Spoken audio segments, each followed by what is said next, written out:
All right, here we go.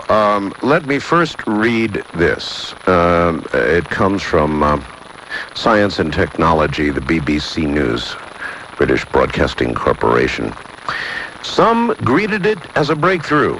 Others were more suspicious, believing it to be a hoax. Now, the strange case of the alien signal from a nearby star seems to be just that. Last week, it was claimed that a British engineer working for a telecommunications company had picked up a strange signal from a nearby star system called EQ Pegasus. The data was posted on the internet, starting a flurry of debate. Not my site, by the way. Yes, we did link to it, though. Some astronomers went away to look at EQ Peg. Others were suspicious. And we have a quote here from the Extraterrestrial Intelligence League, SETI League. For the past 10 days, we've been chasing a ghost, says the executive director. The SETI League has a network of 900 members in 48 countries. Many of them operate small radio telescopes as part of their search for alien signals from space. But none of them have been able to find the claimed signal from EQ Peg.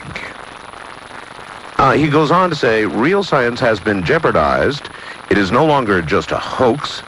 It is sabotage of a highly respected grassroots effort. It has set SETI back 100 years. Really? The Pegasus story has set SETI back 100 years? Wow. Were they even listening 100 years ago? I don't think so. Anyway, one more item and then it's off to Richard C., and you know what the C stands for, Hoagland. You know how our press treats, I've got to read this again. You know how our press treats stories about E.T. or anything paranormal, right? They always treat it the same way, swamp gas, time compression, you name it. They're in denial. Well, here's a fact for you. When Orville and Wilbur Wright, a couple of bicycle repairmen, persisted in their efforts to fly machines that were heavier than air, they found themselves flying in the face of dogma.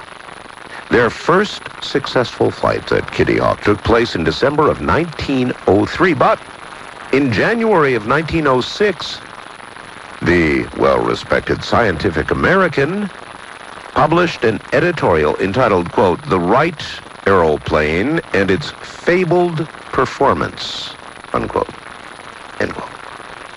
Said the editorial, quote, "If such sensational and tremendously important experiments are being conducted in a not very remote part of the country on a subject which almost everybody feels is of the most profound interest, is it possible to believe that the enterprising American reporter, who it is well known comes down the chimney when the door is locked in his face, even if he has to scale a skyscraper to do so, would not have ascertained all about them and published it long ago?" End quote. Science, in fact, was ignoring the Wright brothers, who had then been making public flights for more than 2 years. 2 years, folks. And the prestigious Scientific American hee-hawed at the whole thing and said, "There's no way this could be going on. No way. Not with our American press. Not in America. Come on. They'd have dug this up. It would have been front-page headlines long ago. But in fact, it had been going on for 2 years. Just something to ponder.